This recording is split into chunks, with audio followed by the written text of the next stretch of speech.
We need midwives to be women's advocates, not just on the level of individual women, but at the level of systems and organizations and influencing how care is delivered.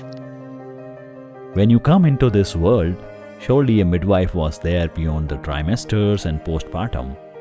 The love they show in the childbirth is extraordinary and leaves the positive prints on the mind of the pregnant and the newborn for the rest of the life.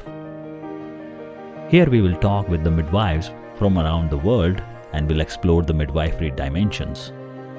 A breech specialist midwife is like any specialist midwife in the National Health Service.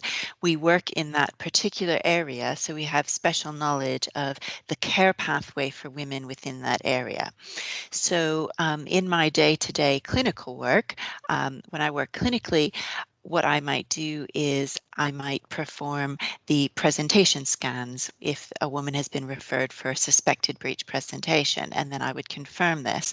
I would counsel her about her options given that her baby is presenting breech at term. So we would talk about the possibility of external cephalic version, which is turning the baby to head down using pressure on the abdomen, or we would talk about planning a vaginal breech birth or the option of planning a cesarean section. And if the woman doesn't have any additional risk factors, this counseling can be done entirely by a midwife. If the woman does have additional complications, it's really important that her obstetrician do counseling regarding those complications as well. So following counseling, I am a trained external cephalic version practitioner. So I would do the attempt to turn her baby to head down. Sometime I will be training other people, either trainee doctors or midwives who are learning to become external cephalic version specialists.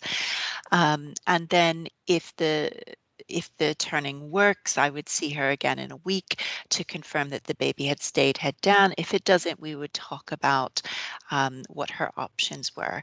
So I also do teaching. So well, I guess the other important thing that I do is attend vaginal breech births, whether those are planned or unplanned. If my team or the woman calls me, then I would attend to help the staff on duty on the day as a safety net. So my role is not to manage all of the breech births that occur at my hospital. My role is essentially a teaching role. I attend to keep the birth as safe as possible and to teach others how to attend breech births in the safest possible way. And I also do the teaching either the birth or I will do the teaching for trainees and for update in the hospitals where I work. All doctors and midwives receive annual mandatory update, which includes vaginal breech birth update. So I will do that training plus teaching at university level as well for the trainee doctors and midwives.